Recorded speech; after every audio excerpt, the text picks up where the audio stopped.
हाँ, तो स्टूडेंट्स हम लोग ऑलरेडी पहले पार्ट में देख चुके थे कि कैसे हमने डेप्थ फर्स्ट सर्च की बात करनी थी, है ना।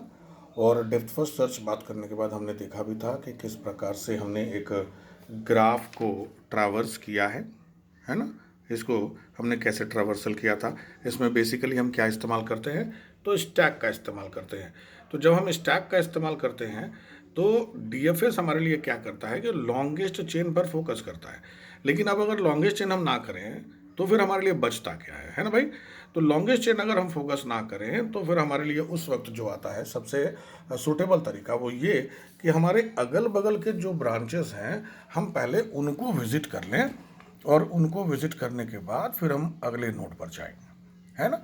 तो इसके लिए हमारे पास एक नया नाम आया। क्या नाम आया?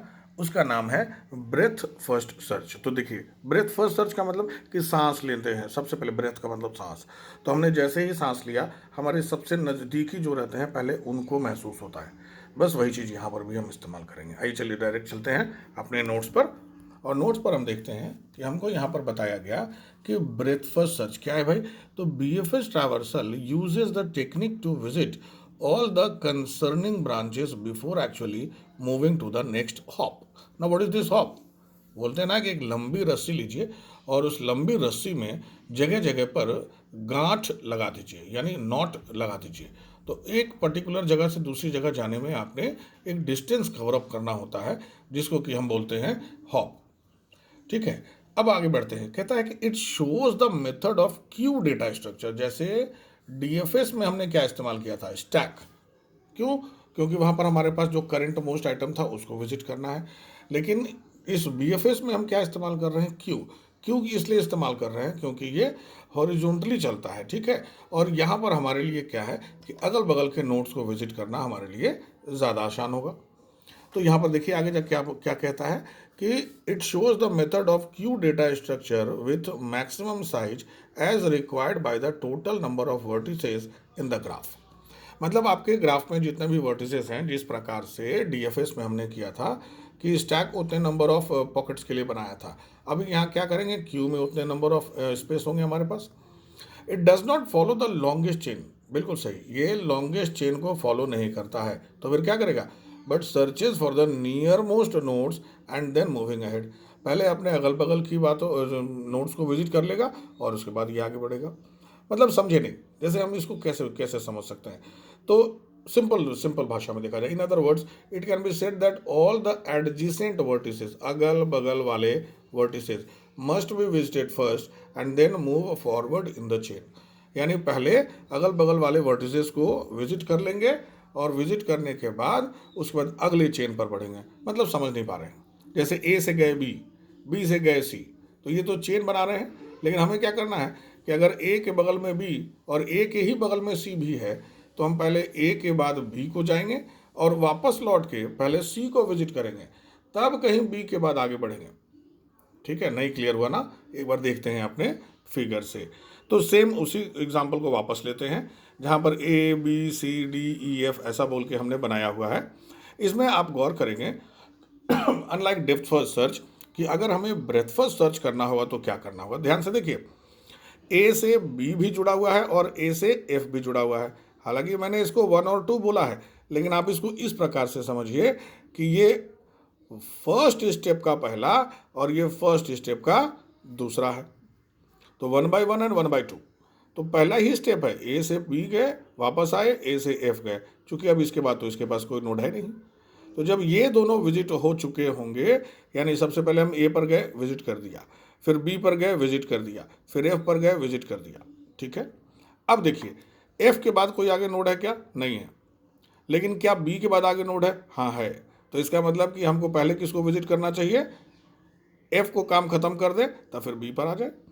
हमने क्या किया? ए से एफ चले गए या ए से बी चले गए। हम दोनों तरीके से जा सकते हैं, कहीं कोई प्रॉब्लम नहीं है। हमने क्या कंसिडर किया यहाँ पर कि ए से हम बी गए हैं और बी के पास, चूंकि ए के पास बी है और ए के पास एफ है। देखिए, ए के पास बी है, ए के पास एफ है। तो इसका मतलब हम क्या लिख सकते हैं इसको? ए के बाद बी के बाद एफ, जैसा सीक्वेंस में कह रहा है। और बी के पास ध्यान से देखें तो बी के पास डी और सी दोनों हैं। तो पहले किसको? डी को या पहले सी को? Once again we are free. लेकिन हम यहाँ पर चूंकि चेनिंग की बात कर रहे हैं तो ए के बाद बी, बी के बाद एफ, ये तीनों विजिट हो गए। अब वापस बी पर आएंगे चूंकि इसके पास और भी नोड्स बचे हुए हैं, तो बी के बाद पहले डी विजिट करेंगे, फिर डी के बाद सी है। लेकिन ध्यान क्या करेंगे कि बी से भी तो सी का कनेक्शन है, यानी बी से डी है, सी है और ई भी है। तो बी से पहले डी को विजिट करेंगे, फिर बी पे गए सी को विजिट करेंगे, फिर बी पे गए ई को विजिट करेंगे। क्लियर हुआ मेरी बात? पहले किसको विजिट किया हमने? ए से शुरुआत किए, बी पर पहुंचे, एफ पर पहुंचे, पहला कहानी खत्म। तो ए से चले बी पर गए और ए से गए एफ पर, काम खत्म। अब बी हमारे वापस आना है, तो बी से पहले कहाँ जाएंगे? डी पर, तो बी से गए डी पर, फिर बी से गए सी पर, फिर बी से गए ई पर। यानी ये दो अलग अलग सीक्वेंस बनते हैं। इन दोनों ही सीक्वेंस को जब आप मर्ज कीजिएगा तो जैसे ए के बाद बी है तो बी का मतलब तो डी सी ई तीनों होगा ना, और ए के बाद एफ है तो हमको पहले ए के बाद बी के बाद एफ इतना दूर बना लिया पहले हमने। फिर उसके बाद हमारा बी पर वापस आकर के तब हमको डी, सी और ई विजिट करना होगा। तो मेन हमारे लिए रोल कौन प्ले कर रहा है? बी प्ले कर रहा है। लेकिन हम इसको क्या कर सकते हैं? हम ए से एफ, एफ से बी, बी से डी, डी से सी और ई भी जा सकते हैं। इनमें कोई प्रॉब्लम नहीं है, आपकी इच्छा है आप कौन सा सीक्वेंस जा रहे हैं। चूंकि हमने अल्फ़ाबेटिकल स्ट्रक्चर में लिया है तो हम पहले उसको ज़्यादा फोकस कर रहे हैं। अब जिस प्रकार से स्टैक में बनाया था, अगर हम ध्यान करें इसको, अगर हम ध्यान करें जो हमारा DFS है, तो ये हमारा हमने स्टैक के रूप में बनाया है। पहले ए, फिर ए के ऊपर बी, फिर बी के ऊपर डी, टॉप वाला पोजीशन याद आया? तो ये स्टैक था। लेकिन इस ब्रेथ फर्स्ट में यानी BFS में हम क्यू का फॉर्मेशन करते हैं। तो सबसे पहले हमने जब विजिट करना शुरू किया तो ए पर पहुंचे। ए के बाद कौन है? तो बी है और एफ है। यानी पहले हम एफ पे जाएं या पहले बी पे जाएं, कोई इशू नहीं। चूंकि इसके बाद कोई नोड नहीं है तो हम पहले एफ पे चले गए, एफ पे गए, उसके बाद बी पे चले गए। ठीक है, अब वापस ए का काम खत्म हो गया तो ए को बाहर कर दिया, इसको पॉप कर दिया, इन्हें डिलीट कर दिया। बचा कौन? एफ और बी। फिर एफ के पास कोई नोड नहीं है तो इसको भी डिलीट कर दिया। बचा कौन? बी। अब बी के पास कौन कौन है? बी के पास डी है, बी के पास सी है, बी के पास ई है। राइट? अब जब ये सारा सीक्वेंस सारे विजिट हो गए तो आप ध्यान करो कि बी के पास डी है, विजिटेड, बी के पास सी है, विजिटेड, और बी के पास ई है, विजिटेड। अब क्या कोई तुम्हारे पास नोड बचा? कैसे मालूम चलेगा? देखते हैं। तो बी हम विजिट कर चुके हैं, हटा दिए। डी हम विजिट कर चुके हैं, इसके आगे कोई नोड नहीं है, हटा दिए। सी हम विजिट कर चुके हैं, इसके आगे कोई नोड नहीं है, हम हटा दिए। देखिए आप गौर से, डी, सी, ई। डी के पास कोई नोड नहीं, हटा दो। सी और ई बचा, सी के पास कोई नोड नहीं बचा, हटा दो। ई बचा, ई के पास कोई नोड नहीं, उसको भी हटा दो। क्यू आपका हो गया खत्म, यानी नल हो गया। तो जैसे ही यहाँ पर ये सीक्वेंस हमने बना लिया, अब हम कह सकते हैं कि हमने सारे नोड को विजिट कर लिया है। जहाँ तक मेरा ख्याल है कि मैंने मेरे हिसाब से पूरी ईमानदारी बरती है आपको समझाने के लिए। लेकिन इसके बावजूद हम लोग एक छोटा सा डिस्कशन और करेंगे। हम वो डिस्कशन क्या करेंगे कि हम अपने इस BFS और DFS को ज़रा एक बार कंपेयर करके देखेंगे। हाँ, चलते हम लोग कंपेयर करें। तो differences between BFS and DFS। BFS यानी ब्रेथ फर्स्ट सर्च और DFS यानी डेप्थ फर्स्ट सर्च, क्या अंतर है भाई ज़रा देखते हैं। तो DFS में मैंने पहले लिखा है इट यूजेज स्टैक मेथड, हमको मालूम है, और ब्रेथ फर्स्ट में Q method. Visits longest chain first. DFS क्या करता है? पहले लॉन्गेस्ट चेन को पकड़ता है, और ये क्या करता है? BFS एडजेसेंट नोड को पकड़ता है। एज बेस्ड, भैया कैसे पता करोगे कि इसके बाद कौन है? तो एज बताएगा, यानी जो दो वर्टिसेस के बीच में जो लाइन है, एज बताएगा। ये वर्टेक्स को ढूंढेगा, एक बगल में बी है, एक बगल में सी है, एक बगल में डी है, तो वर्टेक्स को ढूंढेगा। इसको एज से कोई मतलब नहीं। नैरो एंड लॉन्ग, अब लंबा चेन बनता है तो नैरो एंड लॉन्ग होगा, और ये चूंकि एडजेसेंट की बात करता है इसलिए वाइड एंड शॉर्ट होगा। Not suitable at is works on longest chain. किस लिए नॉट सुटेबल है? तो सुटेबिलिटी की यहाँ पर डेफिनेशन दी गई है कि suitable for finding shortest path और MST। MST क्या है? मिनिमल स्पैनिंग ट्री, ये आपका अगला क्लास होगा। Suitable for finding shortest path और MST, ये सुटेबल है। लेकिन हम DFS से मिनिमम स्पैनिंग ट्री नहीं निकाल सकते। क्यों? क्योंकि ये लेंथ पर फोकस करता है। अब चलते हैं जो बहुत बड़ा सवाल कि सर हमारे एग्जामिनेशन में तो एल्गोरिदम आता है। अरे भाई देखो, एल्गोरिदम के लिए उतना परेशान होने की ज़रूरत ही नहीं, बिकॉज एल्गोरिदम क्या है कि आपके नियरेस्ट पॉसिबल लैंग्वेज में लिखा जाता है। सबसे बड़ी बात कि दिस इज़ नॉन एग्जीक्यूटेबल, तो यूज़र इज़ एब्सोल्युटली फ्री। वो चाहे तो इसको बड़े आराम से अपने लैंग्वेजेस में बना सकता है। सिर्फ आपको कुछ टेक्निकल शब्दों का ध्यान रखना होगा। जैसे हम डीएफएस में क्या करते हैं, डीएफएस में कहीं से स्टार्ट करते हैं, उसके बाद लॉन्गेस्ट चेन को विजिट करते हैं। जब चेन लॉन्गेस्ट विजिट हो गया तब फिर वापस पीछे आते हैं। हाँ, अब यहाँ पीछे आने वाला जो समस्या है ना, वो एक खास वर्ड से बताया गया है। देखिए इसमें बताया गया है ना, बैक ट्रैक।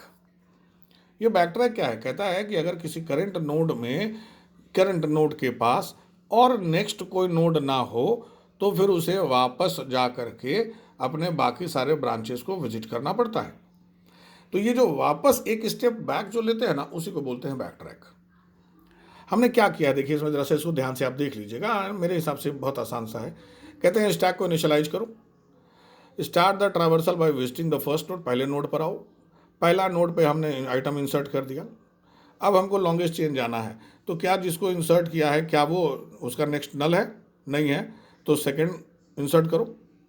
अगर मीन्स पहले का नेक्स्ट अगर नल नहीं है मतलब है, तो उसको विजिट करो। उसका भी नेक्स्ट अगर है तो उसको विजिट करो, उसका भी नेक्स्ट है तो उसको भी विजिट करो। तो यही चीज़ यहाँ पर कर रहा है। लेकिन अगर पहले का नेक्स्ट ही नल नहीं है, सॉरी नल हो गया, यानी कि अब उसके पास कुछ नेक्स्ट है ही नहीं, क्या करेगा? वापस लौटेगा। तो यहाँ पर कहता है इफ स्टार्ट आइटम का next is equal to null, अगर नल हो गया, कहानी खत्म, तो फिर वापस आओ, बैक ट्रैक। कैसे हमने किया था? हमने जब इसमें देखा डेप्थ फर्स्ट सर्च में कि ए से बी, बी से डी, अब उसके बाद क्या हुआ साहब, जब इसकी कहानी खत्म हो गई तो फिर वापस बी पे आए ना, तभी ना हमने फिर पढ़ा था। तो हमने क्या किया, ए से बी, बी से डी, डी से सी, और सी के बाद फिर वापस बी पे आए, तब ई और एफ पे गए। तो क्या बी को दोबारा लिखा था? नहीं। यही चीज़ यहाँ पर बैक ट्रैकिंग कहलाता है। कह रहा है step 4 visit the rest of the branches. वापस उसी तरह से पीछे आते जाइए, नेक्स्ट को विजिट करते रहिए। Repeat step 3 till the stack is empty. जब तक स्टैक खत्म ना हो जाए इस काम को करते रहिए।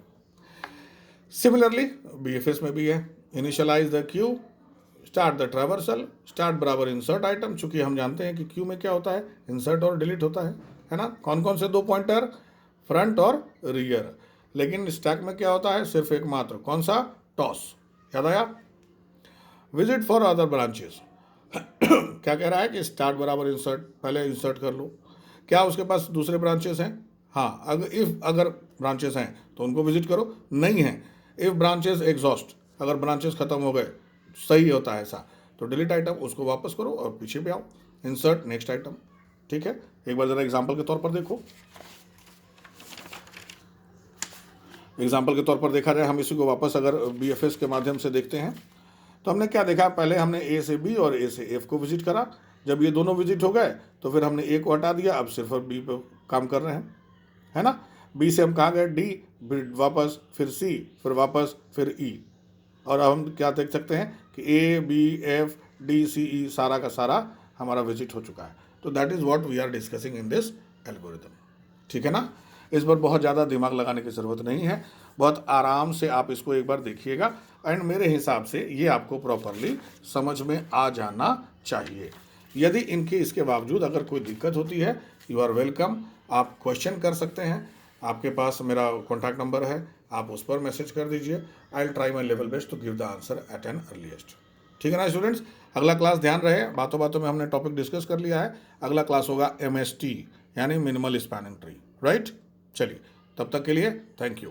और हाँ, याद रहे, डोंट फॉरगेट टू सब्सक्राइब, क्योंकि जब आप सब्सक्राइब करते हैं तो फिर आपको हमेशा नेक्स्ट के तौर पर अगले वीडियोस आपको मिलते रहते हैं।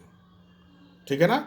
सब्सक्राइब करेंगे और वो क्या एक घंटी होता है ना, उसको आप बजा देंगे, बेल आइकन को आप बजा देंगे। ठीक है, ओके, थैंक यू, फिर जल्दी मिलते हैं।